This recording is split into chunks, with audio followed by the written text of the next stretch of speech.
Good afternoon. Happy Saturday, folks. It's Freddy Vazquez. This is Basement Politics Unfiltered. Today, I'm going to be joined by candidate for Westchester County Legislator, District 17, Jose Diaz. Join me.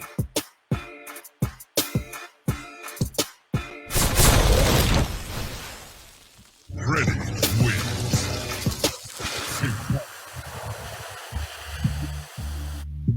Good afternoon, folks. I'm Freddy Vazquez. Basement Politics Unfiltered.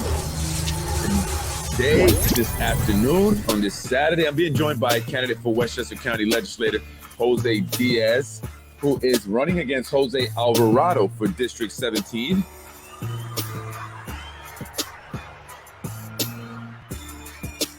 Help me welcome Jose Diaz to the show. He's been on the show before.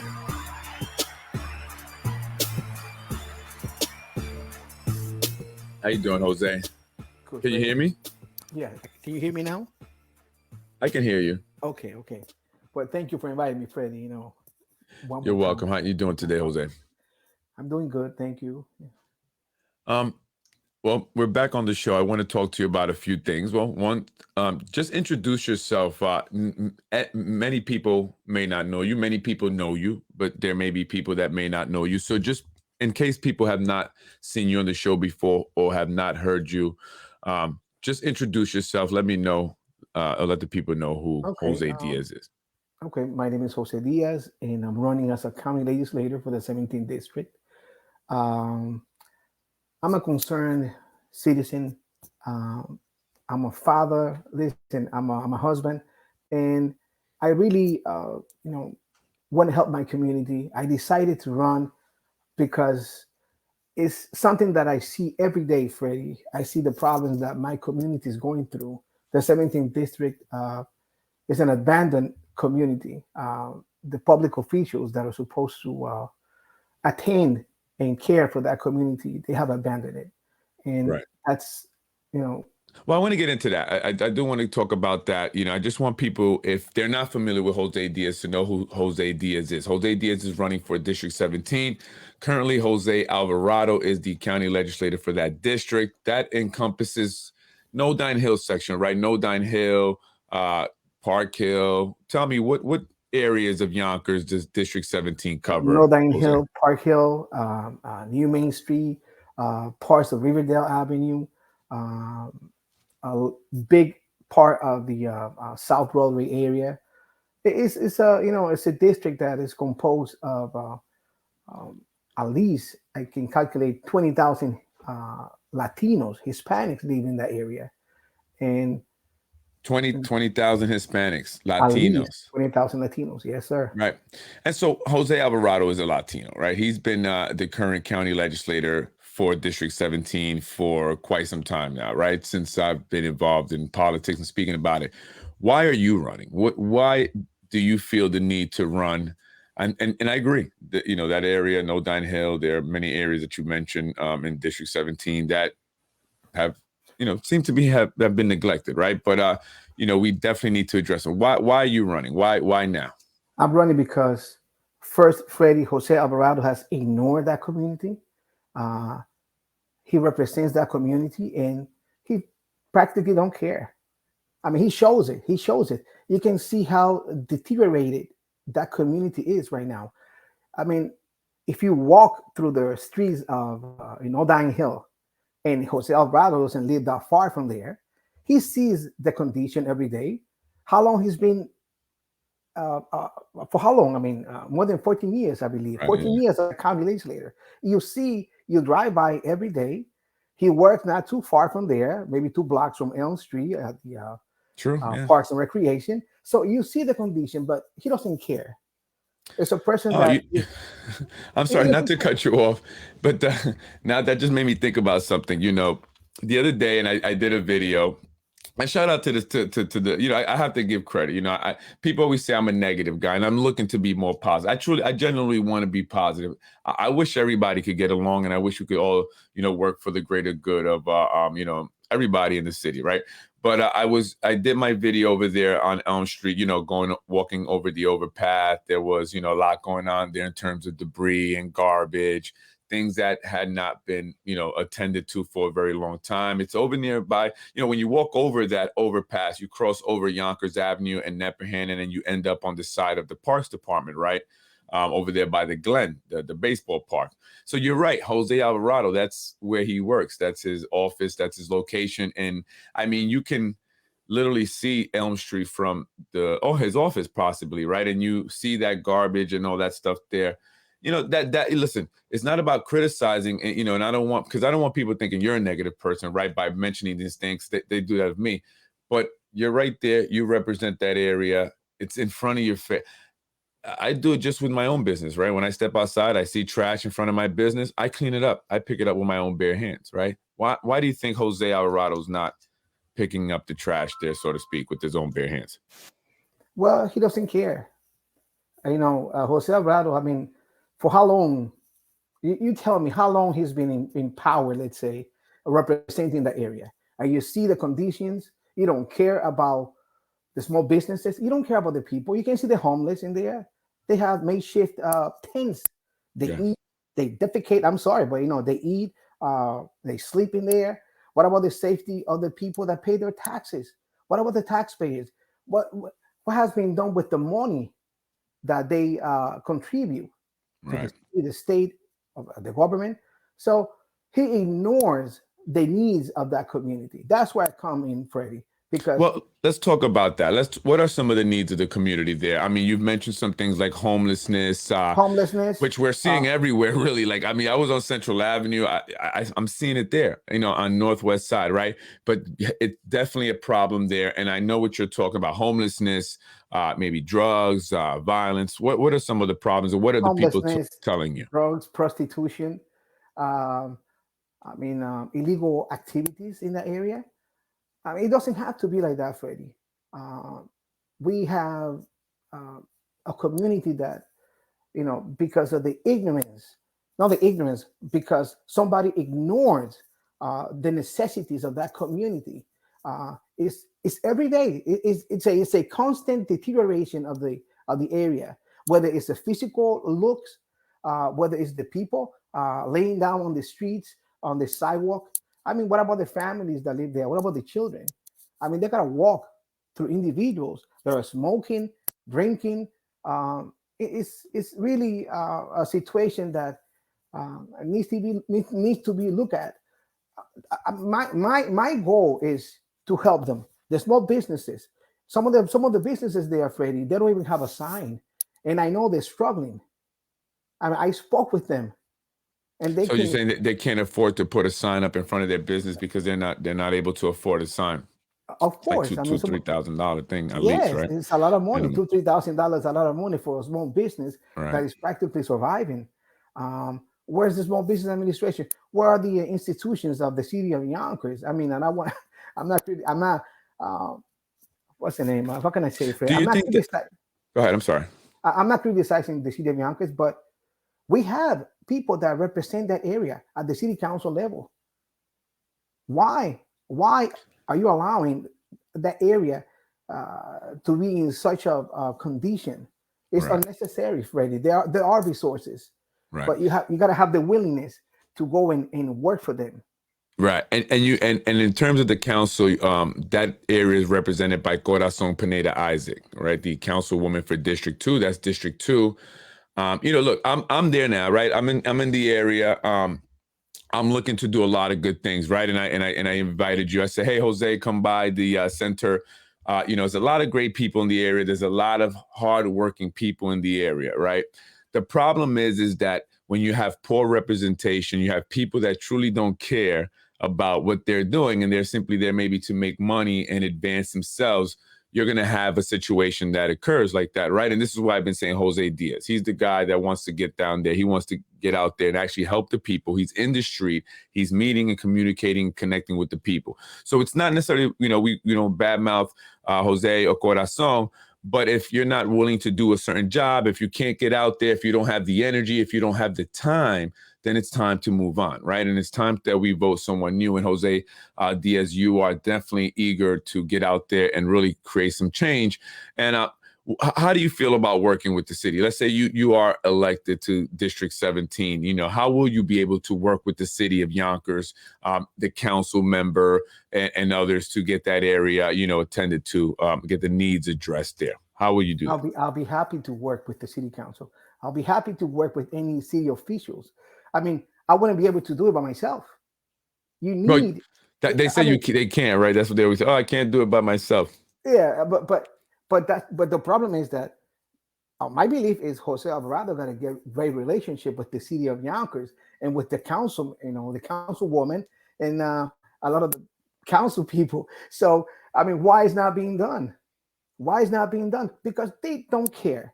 It's that Freddy. It's very simple. It's very simple. You don't care. So you don't care about the condition of an area that has been practically forgotten. And not just that, but a lot of places are being.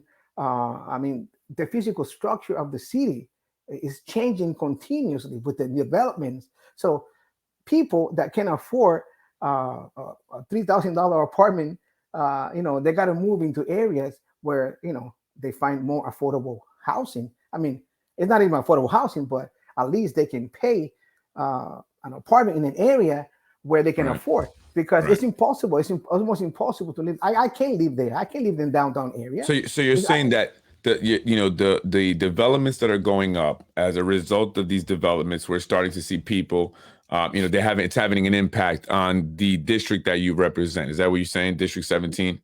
Yes, it's having an impact because affordability, Freddie. They create. So it's making it less affordable for the district as well, right? Oh yes, I mean, it's dislocation. Some of the people in the area now are being transplanted. I mean, now whether it's voluntarily or involuntarily, it's a new community that has been formed. It's affecting the people sociologically. If you look for a sociologist and they study how the community is being change, I mean, methodically, little by little. Right, and demographic. The demographics, you're going to see that, it's really, almost by design. I believe it's by design. Well, a lot of people, they call it gentrification, right? Some people might say revitalization, but it's gentrification nonetheless, right? Yeah, we're seeing this. And I've talked a lot about this. I said, these developments, they're not for, listen, they're not, it's just to be honest, they're not for the average person who's making $35,000 here in the city of Yonkers. You got to get up and hustle. This world is getting harder and harder. And the more people come into this country, the more difficult it's going to be for people to get ahead because there's going to be more competition. The more the cost of living in areas that are not more affluent, it's going to go up because you also have a demand for low income and affordable housing, right? As more people come into this country, that you see that, right? Because not everyone's coming in has money. So, it's definitely impacting that. How are you, again, what is your plan as the candidate? And if you were to be elected to District 17, what is your plan to change it? Do you have any, have you mapped something out? Do you have ideas of what you can do or what you want to do day one if you were to get there? Yes, my plan, Freddie, is to, at the county level, is to negotiate, is to bring resources to the area, whether I can partner with members of the city of Yonkers or through the private sector. We have a need for change. I mean, a development is not bringing any type of wealth or social change. The only change that they're bringing is a physical change and the displacement of individuals to a more poor area. I mean, you don't tax a society into wealth. So are we creating jobs? No. Are the development creating jobs? No. They're creating what? Housing. That you can make money. Who makes the money? Who takes advantage? Right. But as a county legislator, right? Like, how do you change that, right? How do, I know you want to try to partner up with individuals and partner up with the city, but what can you do? And I'm asking as a county legislator specifically to try and change this. Like what, because, we hear, these things, but we have to have a clear, concise plan, right? So what is it specifically? How do we like, for example, homelessness, right? I'm getting on Shanae Williams right now because, she's, as far as she's concerned, she's already won. She's going up to the county, right? And her district has a lot of, homeless individuals in it, right? And she criticized Chris Johnson, who was at the county level, about the problem and that he needed to do something, right? So what would you, as Jose Diaz, the county legislator, do to, start to improve that area, in different ways that it needs the improvements, specifically, like, passing possible legislation? Is there things that you have in mind, things like that? If Well, you understand what I'm saying. legislation, I mean, it's not going to help. It's resources, Freddie. It's money. It's resources and partnering with organizations and the city. It's very simple. Whether you work through the county level, because you have a lot of mental people with mental issues, especially the homeless. So that has to be one target. Then the individuals that don't work or don't have a job, or they have a problem with drug addiction or alcoholism. So there are institutions, there are places where these individuals can be placed, and they can be reintegrated into the area or into the society and be productive. Right. Another thing, Freddie, the small businesses. I can partner with the Small Business Administration and help small businesses, get loans, or try to help them with the needs that they actually. I mean, they're needing. We're living hard times right now, Freddie. Absolutely. It's a national problem that we have. So absolutely, little by little, I'm not saying I'm a savior. I'm not a savior. No, I get. I have to go and work hard for the people, because now my point is this: is Jose Alvarado doing anything for them? No. Has he had the chance to do it? Yes. It's been a long time. So I think it's time for Jose Alvarado to just go away. Let me work with the people. Just go away, retire, do whatever you want. I gotta work with the people. It's very simple, Freddie. If you're not doing anything, you're sitting in there collecting a paycheck. Just go, leave it alone. I'm telling the people, this is what I want to do. It's my concern. Yes, I live here. I live in this community, and I see it every day. And he sees it every day, but he doesn't care. Right. And I feel your anger there, Jose. I really do. I feel the passion there. See, I like that, and I'm not trying to. I don't want you to think that I'm suggesting that you're saying you're going to be a savior, nothing like that. I'm asking specifically what it is that you have. Of course, you can't go in there and change everything and make a complete 180 of the situation, right? And I think, and I'm a true believer in that. What you definitely need, is a foundation. At least should be your genuineness, and you're wanting to go ahead and make some change, and your effort that you're going to put into it. Because you're right, Jose Alvarado has not been around, and I've said that many times.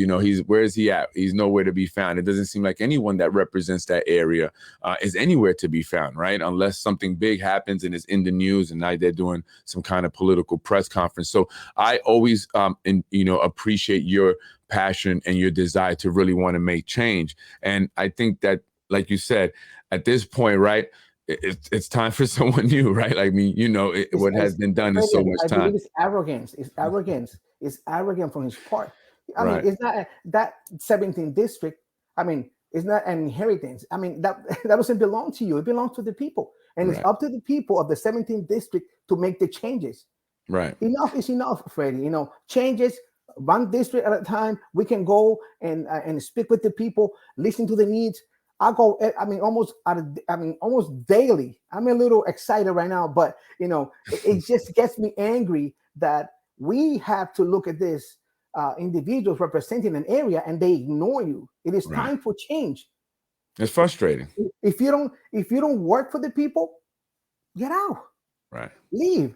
So it's up to the people now to make the changes. So I'm pleading with the people. If you want changes, I'm going to be that change. I want to work.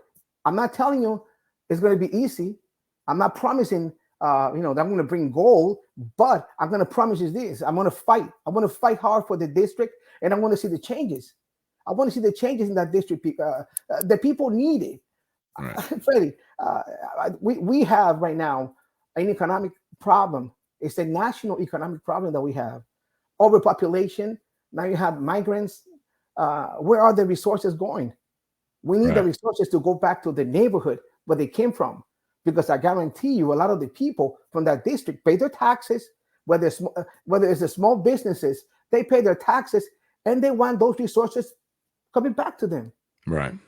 In Right. what form? And if you're just joining me, Jose Diaz, he's a candidate for County Legislator District 17, which is Nodine Hill, Park Hill. You said some of South Broadway, as well as where else? I'm sorry. That's Elm Street and stuff like that. What else? If I'm missing any areas there, I'm sorry. I don't know the whole district. Parts of I Waverly, forget Waverly Street and all that. Waverly Yeah. Street, And Main it's an Street. area that's it has needed to be needs to be somewhat addressed. We are seeing changes happening. We are I am seeing some properties being bought up and renovated, not by residents. They're investors who are coming here looking to make money in the area, and they're increasing the pricing of the rent and stuff like that. Tell me a little bit about that. Have you spoke with residents? Are people seeing their rents go up in the area? Of course, I mean it's substantially. I mean increasing constantly, Freddy. And now, but that's a bigger problem. The taxes. How much taxes are people paying in Yonkers? I believe it's 4.5% plus. I believe 3% of an exit tax. I mean, if you sell or buy, you got to pay no matter what. So we just want some of the resources back. Stop ignoring the people of that district. We need those resources to help our people, our children, our elderly. There's a lot of older people that need resources. You said that the people have to come out, and I say this too: the people have to come out. They have to demand the change that you are speaking of that's needed there. What are the people saying? Are they willing to come out? Is it because the people are not vocal enough that it gets ignored? Right? There's a saying: the squeaky wheel gets the oil. Right? So is it because the people in that district don't make enough noise? And if that is the case, why? Freddy. Yeah, they don't make enough noise. They don't demand their rights. They don't know the proper channels. I mean, you got to almost teach a community. You got to teach them. You got to let them know where to go. How to get the resources that they need. So if I'm that person, I want to bring the resources. I want to let them know this is how you get a small loan. This is how you get help from a specific institution. This is how we can do it together. It's not by myself. We can do it together because we're going to be partners, and hopefully, God willing, we can make some changes little by little, Freddy. It's not going to be overnight, right? Because given that Jose Alvarado keeps ignoring them, I think it's time to change. And I'm talking to the people. It's time for change. Don't look at me as a Republican. Look at me as another member of the community. I care. Right. He calls himself a Democrat, but what is he doing? I mean, progressive? Is this progress? I mean, progressive? I mean, how progressive is that? Right. We haven't seen much progression there, right? In this district. You mentioned that you're a Republican, right? Recently the Republican Party had a new chairman, Robert Moffett. You are Hispanic, you Latino, right? And you are Republican. And, sometimes there's a stigma with that, which I think, more and more today is starting to go away. People are starting to be like, I'm starting to see more Latinos and even, more African Americans wearing red MAGA hats and supporting Trump. And I'm not saying that, Republicans equal Trump, because Trump does not equal the Republican Party, right? And I think that, that's a Democrat trying to make that way. How do you feel being a Latino Republican? How have people connected with you, specifically Latinos in your district, knowing that you are a Republican, or when you let them know that you are a Republican, have they been negative towards you, or is there still a positive response? How's that gone? And also, how do you feel about the Republican Party and the condition that it's at today? There's always a positive response. They get surprised. Oh, you're Latino. I mean, look at my skin color. I mean, that doesn't mean, see, sometimes people think that in order for you to be Republican, you got to be Caucasian. And Right. that's a myth. I'm a Republican because I'm a conservative. I believe in the family union. I believe in that structure. I believe in having your family, raise your children, believe in God. I believe in the basic needs of a family that unfortunately, is being threatened. Without the family core, that union, there's no nation. Right. There's no nation for it. So they get surprised. The Republican Party is going through changes, like every party. I mean, eventually, they're going to be accepting more people from different communities, and I want to be part of that. I want people to view the Republican Party as an inclusive party. Like every institution, there's always problems, but that can be overcome. Sometimes there's things that happen in a political party that might be viewed as these people don't like Hispanics. No, that is a myth. That is a myth. And I believe in the Republican Party, and I believe, you see, it's not, Freddie, my conviction is this: I'm a human being. When Right. I look at somebody, I don't look at a person as a Democrat, as a Republican, as a independent. I'm looking at you as a human being, as a person. And that's where I get my convictions. I get my conviction from that. I'm not looking at you as a label. I'm not labeling the person. It's not putting a label. I don't want people looking at me as a Republican. Look at me as a Right. human being, as part of that community that wants to help. Party doesn't matter anymore, right? But it doesn't matter anymore. How do you feel about Robert Moffett becoming the new chairperson of the Republican Yonkers Republican City Committee here? And do you feel that the party has not given you enough support, and maybe now with Robert Moffett as the GOP chair, you will, and even Moranti, and I've said this, I believe that they're not giving enough support to Moranti, to you. Do you feel things will change a little bit? Because it's important to get to support Yeah, of like your I party. told you, the parties go through stages in issues, and a lot of the things I believe will be overcome. And I believe the party is going to help us, and I believe changes are coming. And I respect Mr. Moffett as the chairman, and I believe that he's going to be able to manage the party in a different way, and bring changes as the Westchester Republican Party too. I hope, and that's my hope, and I believe we're going to get the help that we need. Good. That sounds positive. I want to talk to you about the family court, right? Westchester County, that's one thing that they oversee, Department of Social Services. We've had conversations before about family court. Tell me a little bit about family court. How do you feel about family court? Well, If there's, family court needs to be abolished. yeah, That's my view. It needs to be abolished. Family court, instead of you got to go to the origin of family court. Why was it created? It was created to create an atmosphere of conciliation between parents. But now it's totally different. They saw how much money they can make, and instead of bringing people together, they divide. They create animosity between partners, and it's $100 billion industry. I can talk to you about foster care. I can talk to you about the abuses of the family court system, and the unaccountability of these judges, which don't care. I mean, and they you're don't referring to respect. family court judges. Yes, family court judges don't respect the Constitution. They don't respect the oath of office. They don't respect the community. But what do you mean by that? That you could say that, but what do you mean specifically? How do they do that? Well, they take your rights. They take your 14th Amendment. They take your First Amendment. Sometimes, listen, Freddy, I'm a victim. I'm a victim of the family court system.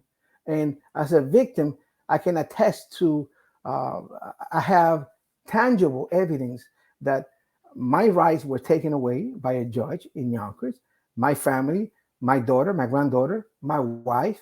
Uh, and then you complain, you go through these institutions and you file complaints, but the complaints go nowhere because it's the entire judicial system that has been corrupted.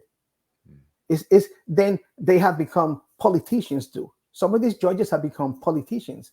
They have politicized the judicial system, and there has to be a detachment. Then there's a lot of money involved.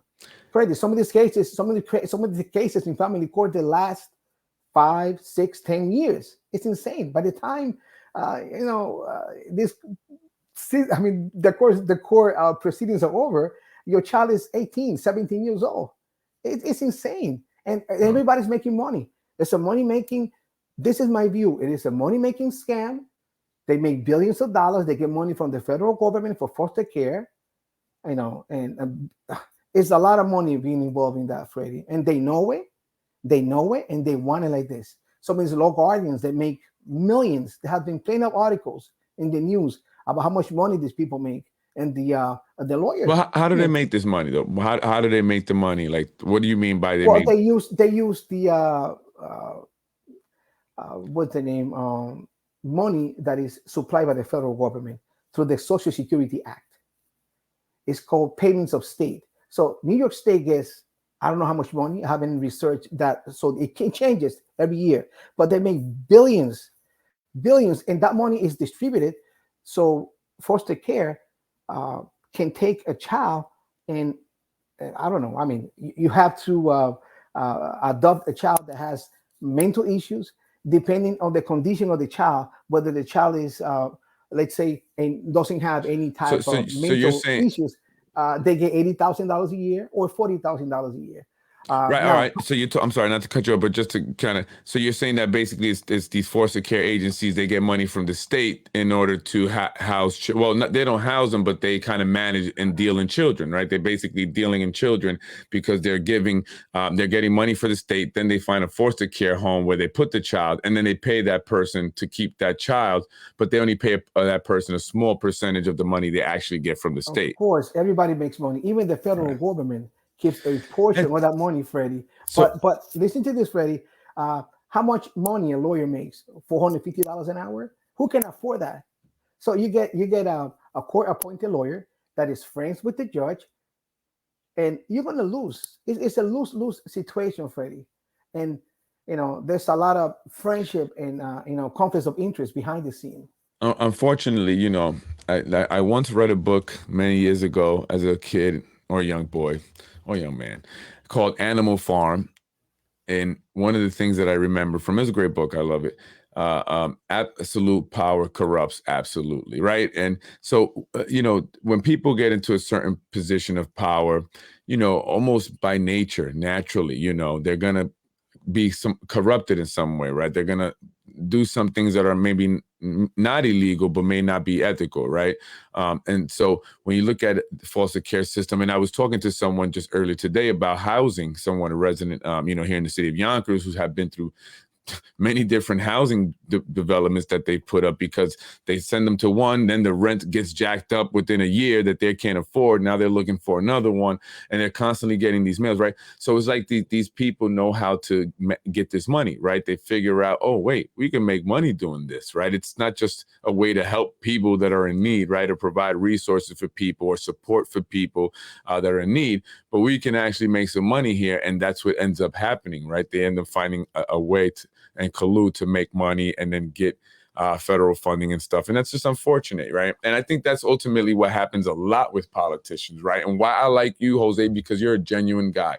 You don't seem to want the money. You don't seem to want the title, right? You don't want to say, look at me, I'm this person, or I'm over here scamming and I'm making money and I'm double dipping because I'm supposed to be representing these people over here while I'm in my office over here looking at the problem that I'm supposed to be fixing, but I don't really care, right? Because I'm just sitting here with my leg kicked up on my desk getting money, and that's what happens. And, people just, and nothing changes. So how do you, go in there and, change all that?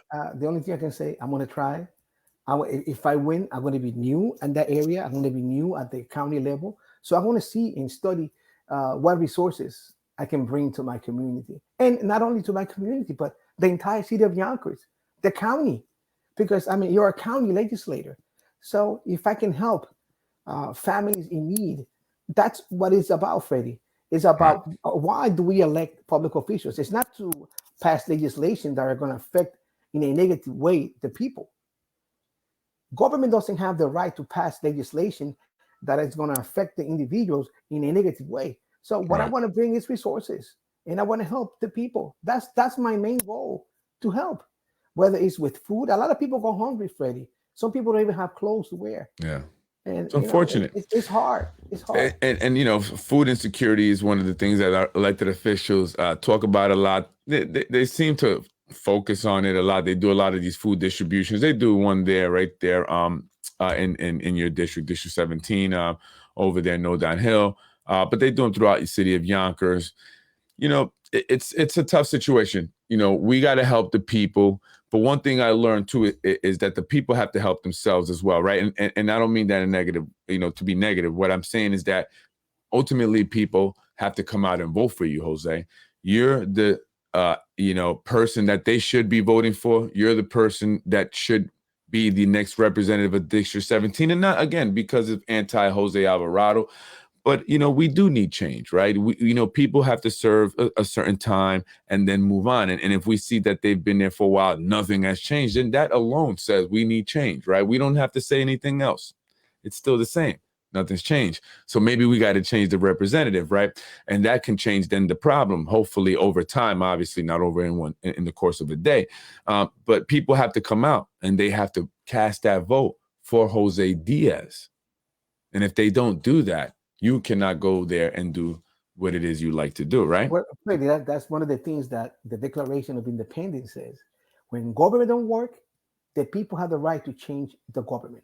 So it's up to them, it's up to the people if they want change or if they want to keep Jose Alvarado doing nothing, just driving by, looking at you, and I don't care. I don't care what happened to them. That's how it is. Because if you haven't cared in 14 years, Freddy, do you think that man is going to care now? Actually. Come on, Freddy. I mean, it's well, it's a good thing that we're there now, right? Jose's you're there, I'm there. I'm already doing my part. I literally have been, cleaning up garbage with my hands. Literally, no gloves, with my hands, going there. Listen, I'm not trying to be a Superman, superhero, but if I'm in the area, I was in the area, but I was kind of in the front doing some stuff. Saw this guy get upset at another guy because he was backing his car into his motorcycle, right? And they were and I kind of be like, listen, no harm, no foul. Let's not, keep it moving. Let's just, you know what I mean? Trying to bring peace with people. I'm even trying to bring peace in my own personal life. I truly am, because peace is better for everybody, and we need to work together. We need to unite, And so, at the very least, we, the people, have to be responsible. It's ultimately up to us. We have to help ourselves, and we have to either go out there and vote for Jose Diaz, or go out there and make the change ourselves. You know what I'm saying? If we're not going to go vote, right? Or do both. But we definitely have to be the ones that, spark that change. Freddy, I'm a blue collar worker. Who I work at the Yonkers Public Schools with the Buildings and Grounds Department, which that's another situation that we have going on, where you take a civil service exam and you pass the test and you're bypassed. You get bypassed. You get to be bypassed because they appoint their friends, to positions of supervising schools, individuals that never passed the test or that failed the test or never took it. I mean, it's insane, Freddy.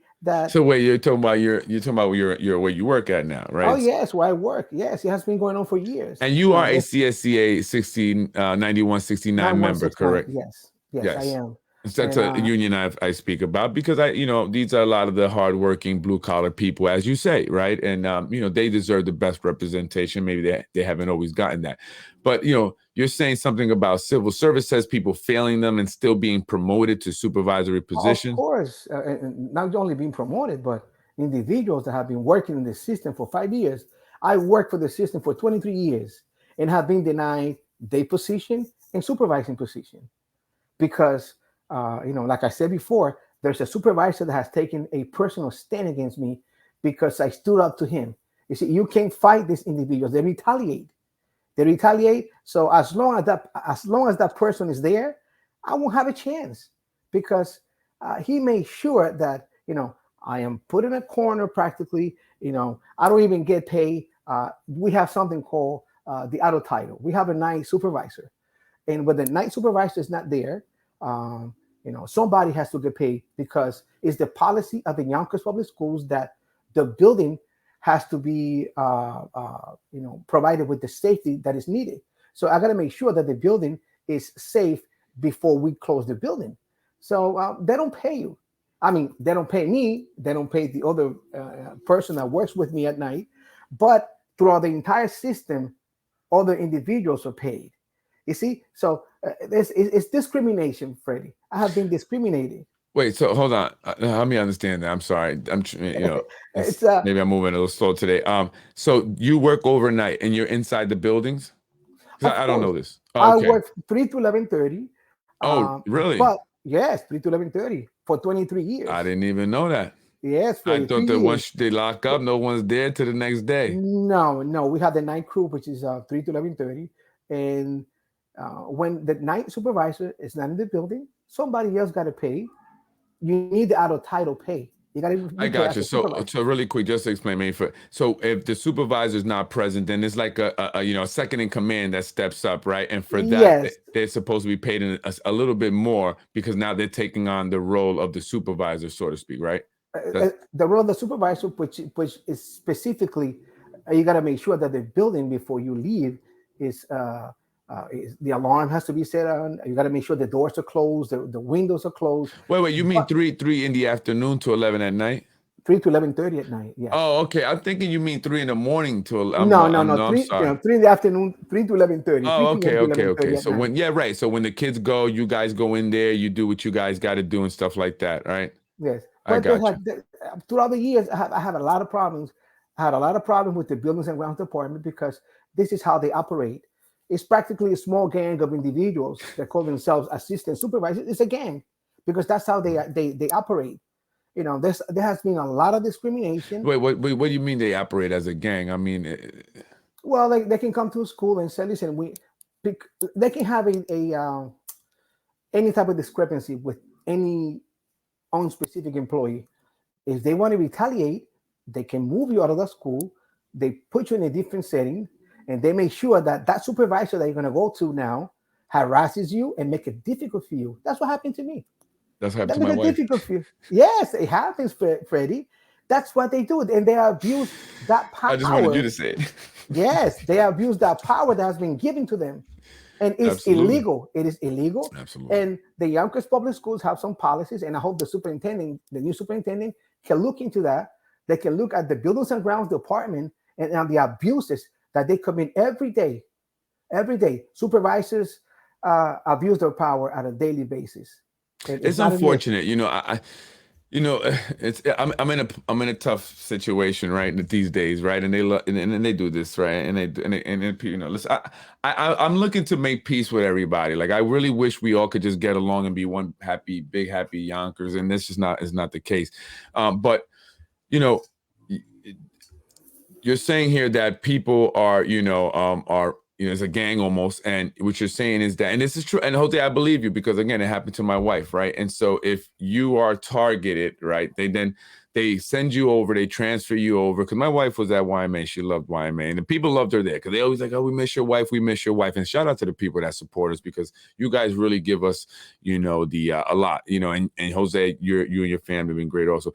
They moved her to somewhere else where then a supervisor there was, trying to get rid of her, doing every little thing, and that's what you said happened to you, and so this continues to happen. And now, I don't want to be, be a negative toward the Yonkers Public School Board of Education, but if this is happening, and it needs to be known, right? It's not okay, It needs to be addressed, Freddie, by the superintendent's office or by the board of trustees. Somebody got to look into this right? because they never stop. In my case, in 2014, I was transferred from the Crossfield Academy to Lincoln High School, and when I was transferred, I mean, Freddie, it was every day. I had to watch my back. It was almost a year and a half that I used to go thinking about when am I going to be terminated? When am I going to be Right. fired? That's not a What good are they thing. going to implant? And That's a bad feeling. that affected me physically. Absolutely. I've That seen my affected me wife go through physically. it. My wife went through it for the past year. And And they this is keep why I getting want to away. kick some ass. And this is why I Yes. did what I did. But, we want to move past that because my wife is in a better space. She's happy. We're happier. And not that we don't want to make things, we need to make aware of things. They need to be out there. But, we want to remain happy. And that was why I had a lot of these issues, right? Freddie, And I'm so we sorry, just I'm want to make interrupting, aware of it. Freddie. In Yeah.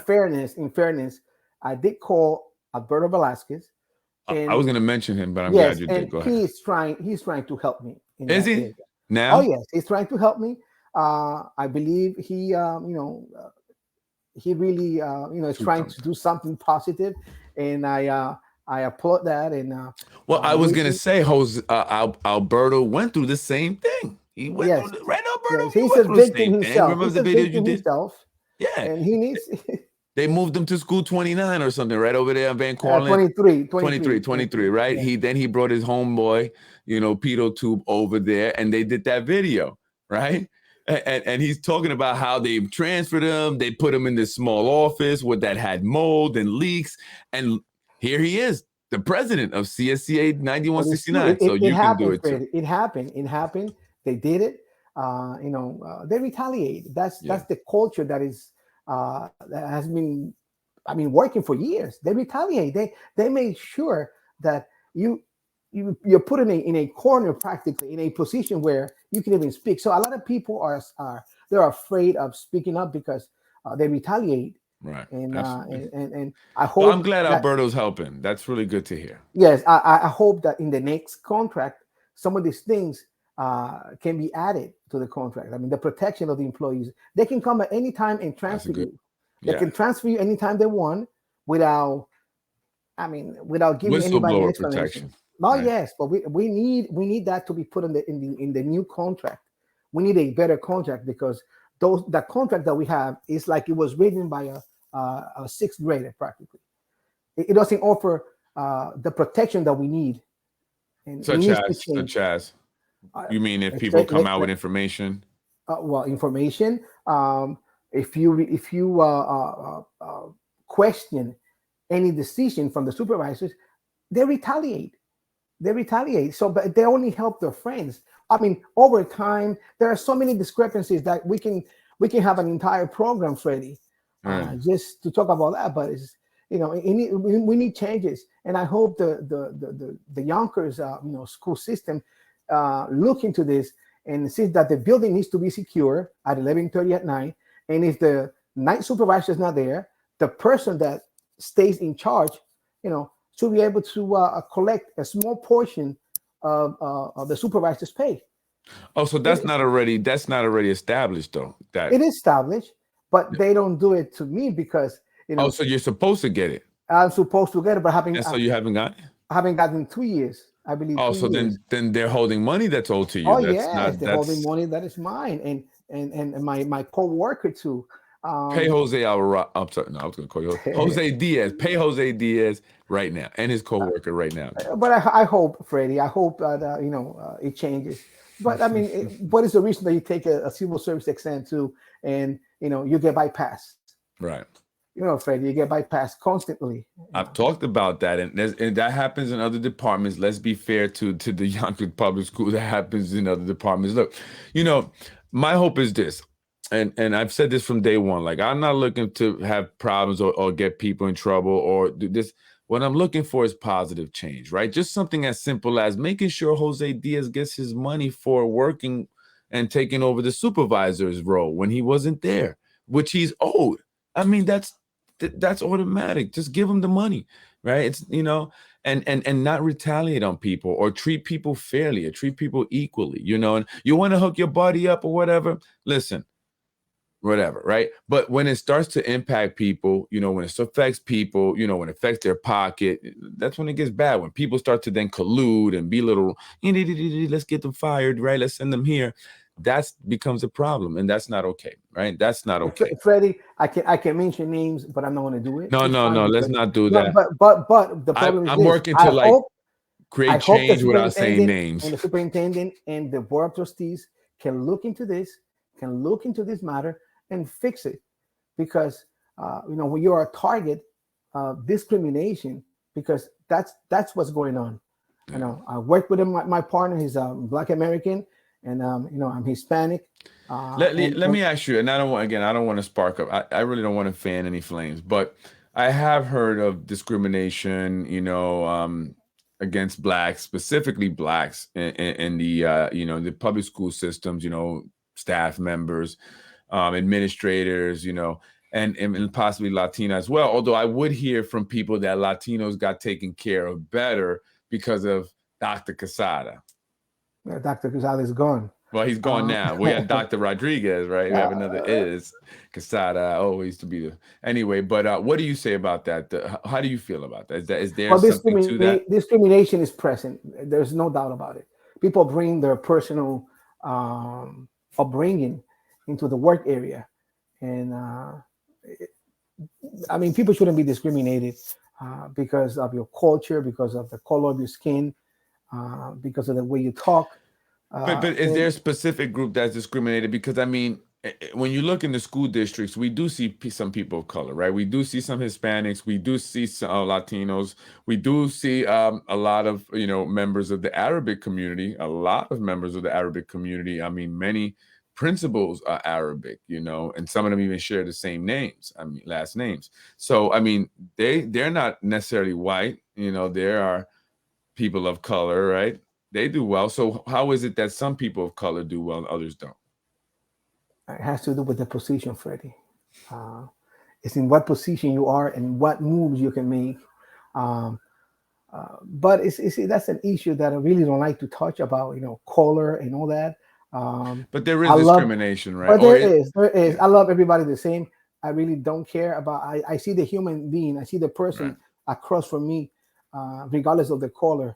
I love everybody. I don't care. right. But like I said, some people bring their personal views and their personal issues into the work area, and they do discriminate. Those are the individuals that need to be put in check. Right. You can just say, I don't want Jose Diaz to be a supervisor, even though he passed the test. I don't want him to be a supervisor. I want to give it to my friend's friend that has been in the system for 2 years, and he doesn't even know anything about supervising, but I want to give it to him. I decided that he's going to be the supervisor, and Jose Diaz is never going to have a position of any type of supervising, position in the Right. system. And people realize, and people, and sometimes we don't always realize not only the effects that has directly in that you don't become a supervisor ever, right? You don't earn that title. You don't get that experience because, and if you wanted to leave somewhere else, you can say, hey, I have this experience and I had the title. And also you don't get the pay that comes along with it, but also psychologically and emotionally what that does for a person, right? You're 23 years in the game, at the position. Here goes a guy 2 years in the game, right? And now he's a supervisor or she's a supervisor, right? That's got to be frustrating. And Jose, unfortunately, you're not the only person that has told me this. People from various departments have told me this, throughout the city.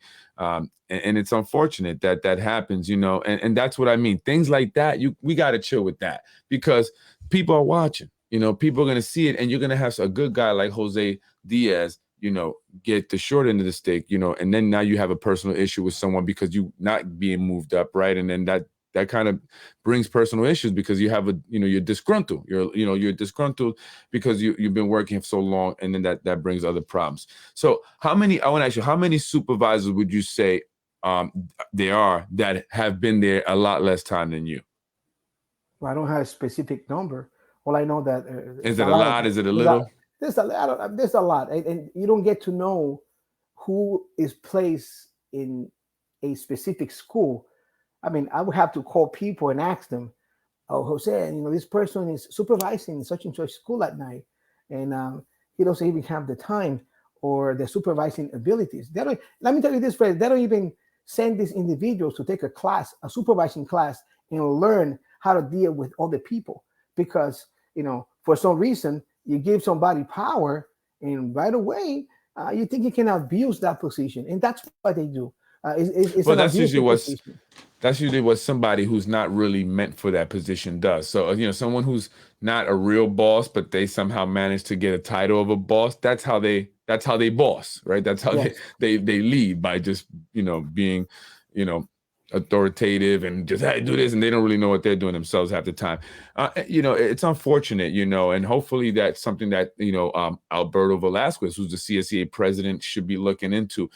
I want to ask you a quick, the supervisors, do they go into work or they're usually not there in their shifts at night? Well, remember at the I buildings mean, and maybe grounds, at your place, you can only really speak not for in your my school. place, but we have. You see, the structure. This is how it is. Is broken down in the buildings and grounds department. You have assistant supervisors, you have a supervisor of the custodians, and assistant supervisors of the custodians. Now, within the school system, depending on the size of the school, they say high school, you have what is called a supervisor category 3. Category 3, 2, and 1. Supervisor 1, they manage the small schools, the elementary schools, and that's the way it is structured. But they do go to work. They do go to work. I hope they can stop discriminating and abusing the people. And usually, it's these individuals that have been custodians that came up from the bottom too, that they had this attitude that they can abuse the little guy, and that gotta stop. They don't have the right to abuse anybody or anyone. So how is it for you? How is it for you work? Is it is it uncomfortable at the current time? Is it, do you not like going to work, but you have to go to work, because you have to pay your bills, obviously, but because of what you deal with there, it's just not a happy place for you. No, I mean, it's Freddy. I gotta go to work, and like you said, I gotta survive. I gotta pay my bills. But is it a happy environment? No, it's not a comfortable environment. And I work in other places. I remember in 1988, I worked at General Motors, and one of the few things that I saw was that they promote teamwork. Work together, love what you're doing. And I remember the production went up so high that people work together, they help each other, but it's not the same in the Yonkers public school system, especially the Buildings and Grounds Department. It's the culture of crime and punishment, whatever they call it, crime, because it's not a crime. If you open your mouth, you'll be punished. If you protest, you'll be punished. That's how they operate. See no evil, hear no evil, speak no evil. Yes, sir. That how it is. It's unfortunate that it's like that. And is that your experience, Oni, or have you spoken to other people who have similar experiences? Well, that's the experience of 99% of the custodial staff. Wow, 99%. Of course, 99%. Unless, you're connected with somebody, you're friends with a supervisor or an assistant supervisor, and you don't get abused. But that's how it works. Wow. I agree. It's definitely a lot more productive when you have team morale within the workplace, and people are getting along and are united. And and I don't want to say too much of it, but I hear what you're saying. I've heard that before as well. There's not enough camaraderie, or camaraderie. I can't even say the word.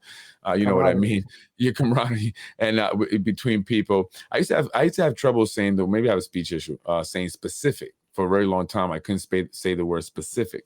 I don't know why, but anyway, but there's not enough of that, right? And people are just like, people gossip. You have cliques. It's like, folks, we're adults. We have bills. We have family. Let's go here. Let's be, peace with each other. But the problem is, why it really gets like that? Because then you get individuals that are getting in there without true qualifications, without true desires to want to be at that position. They're just in there to get in there because they got in there easily. And that kind of messes up the whole, culture of a workplace right there. So, you got that going on. But there definitely needs to be some kind of workshop that they take the whole, or maybe they need to take all the Yonkers public school staff, all the city staff really, on a retreat up to Ramapo over there and do a ropes course together. Maybe you guys will start to be better with each other. Anyway, Jose Diaz, that'd be nice. Maybe Dr. Rodriguez said, "Hey, listen, let's take some of this money that we're getting from somewhere." Really, that was one of my goals. I ran, as a union president. I ran twice. One of my goals was to make sure that the custodial staff gets prepared, gets certifications, whether it's on the things that we do every day, whether it's plumbing, carpentry, learn how to deal with boilers, masonry. Oh, wait, you guys are doing plumbing and boiler and electrical work without being certified? No. We can do basic things. Now they do have they do have Freddie. They do have a but my idea was get certifications in order for you when you go and deal with the new contract, you can see that the employees are certified in different areas, and they're capable of doing the job. And what does that mean? They're gonna give them more money, right? Well, it That's why. means more money. There you Yes, go. in There you my go. view, it means more money, more qualification, more money. Well, you Now can you see know that why they're not certified. exactly. You can, but even though we're not certified, Freddie, uh, doing the summer cleaning, it's really hard. Uh, the work is hard work. Yeah. It's cleaning furniture, cleaning walls, And it's hot, a lot of these stripping. buildings, Oh, right? it's hot. Stripping the floors, waxing the floor. You know, in my view, during the summer, we should get a little more money. You see, our grade should be going up because of the work that we do. If you hire a company and they try to strip a 20 feet by 20 room, they're not going to charge you $5. They're going to charge you a lot of money because you got to strip and you $5 got to a square wax. foot. $5 a foot probably. Yeah, But square foot, yeah. but we do the job, and we don't even get a letter telling you, oh, thank you for the great summer cleaning that. Well, you guys do a great job because that's one thing my wife said when she walked into the schools. She went to the school that she worked at. She said the floors look great. She like because we were looking at I'm looking at my school, and I went to the supermarket and I got some Mop and Glow, right? And it didn't make the floors. I mean, they kind of shine, but the school's buildings, it looks great. The floors look amazing, right? And those buildings, a lot of the buildings are very old, but you guys do a great job, And she said it, the place looked amazing after she walked in, and what you guys had did, and the way the floors looked and shining and stuff like that. So you guys do work hard, and it's important that what you guys do, you maintain a struggling infrastructure, right? That's over 100 years old, but you guys work hard to maintain and make sure that it's safe and that it's operating as best as possible, with what it's got, and that the kids are there, and able to do what they need to do, So we definitely have to make sure that we congratulate, you guys, and for what you do and the hard work that you do, because you keep everything going. You are the backbone of the Yonkers Public Schools, we right? are, no doubt, yes. Yeah. So, anything else you want to say, Jose, before I let you or Before you let run me off go, into do you? Not. I don't want to say let you go. Before I get up out of here. I want to tell the people, Freddie, Not vote that I'm for me. holding you. Vote for Jose Diaz. Okay, Right. if you want change, vote for me. I'm that change now. Nobody ran against Jose Alvarado for how long? I mean, it's almost a dictatorship. I mean, come on, it's time for change. I want to help the people. I want to help everybody. I want to help the the 17th district. So whether you're a Republican, a Democrat, an Independent, I'm asking you to vote for me. All right. That's my guy, Jose Diaz. Listen, Jose, I support you 1,000%. I really do. It's not easy. It's not going to be easy for anybody. It doesn't matter who you are. So it's not an insult to anybody who's running when I tell them, or anyone tells them, that it's not going to be easy and you're not going to be able to do things overnight. No one is. There's not one person. But I have the willingness, Freddie, to do it. I have Exactly. the willingness to do it. You have the I drive. have the drive. I have the drive. Passion. Yes, and the passion to do it. I want to work for the people. And can I tell something? Sure. Can I say something in Spanish to the people? Yeah. Say it. So a la gente hispana le quiero pedir que en noviembre 7 voten por mí. Yo soy ese cambio que ustedes quieren, el cambio que ustedes están buscando. Ese soy yo. No importa de qué país viene usted. Yo lo que quiero es que usted haga el cambio. El poder está en las manos de ustedes. Y ustedes son los que necesitan el cambio, y yo estoy dispuesto a ayudarlo a ustedes. Muchas gracias. Cuídense. Que Dios los bendiga a todos. That's it, Freddy. That's my message. God bless you too, Jose. I appreciate it.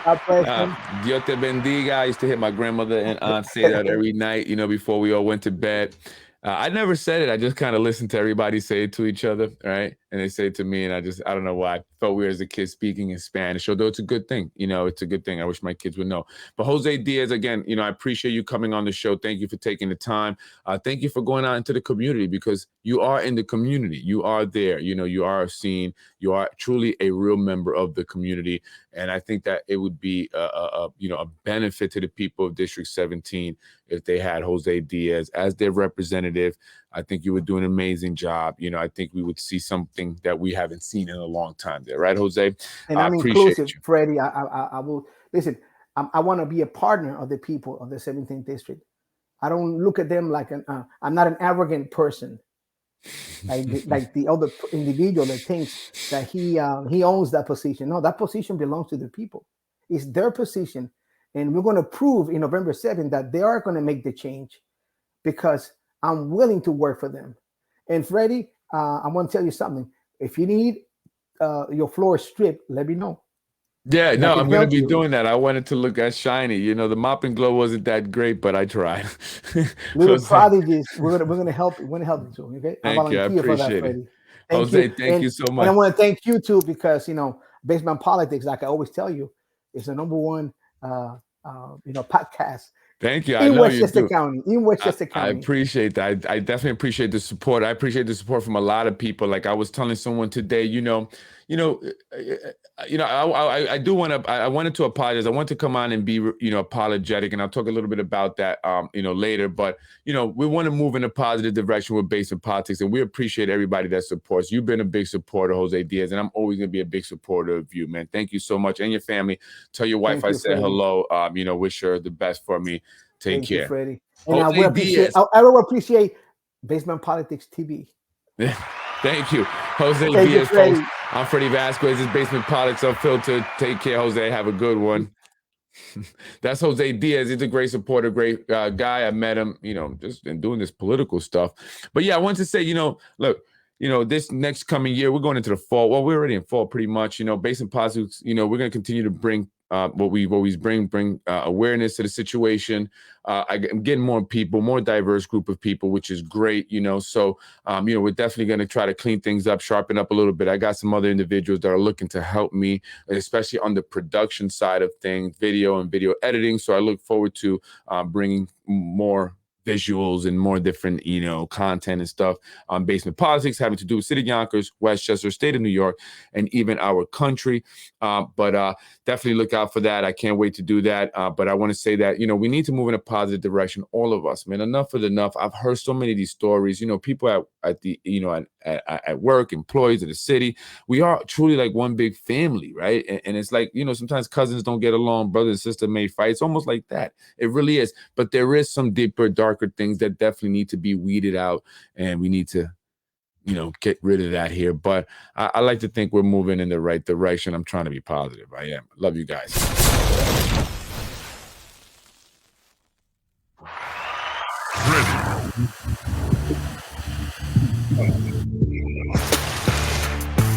Folks, happy Saturday. Be well. Take care. No!